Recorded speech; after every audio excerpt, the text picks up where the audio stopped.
Spicing up your training. There will be times in your training career when you lose the psychological drive to exert yourself, especially when you are doing a lot of the same exercises over many months. A lot of exercises I consider staples of a well-designed program can get stale. Squats, deadlifts, overhead pressing, bench pressing, chin-ups, and hip thrust. For example, barbell back squats are a great exercise, even essential, but after a while, you may not feel like squatting anymore. Your workouts become half-hearted because the passion and excitement just isn't there anymore. Here are some ways to deal with it. 1. Consider taking a few days off.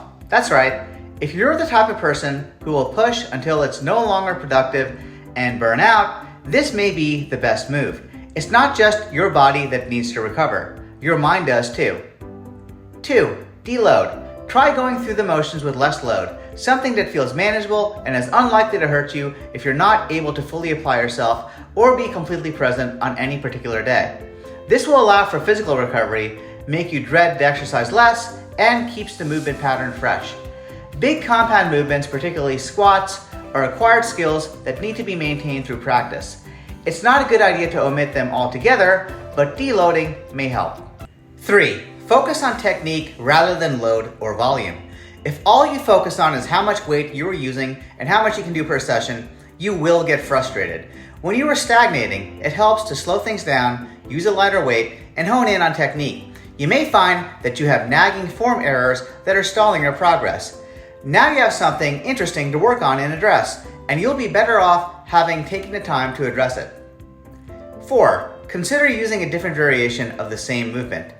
If you are burnt out on barbell back squats, try switching to front-loaded or split squats for a while and progressing on those. The novelty and challenge of a different variation can reinvigorate your training, and the slightly different adaptations acquired may carry over to improve performance on barbell back squats.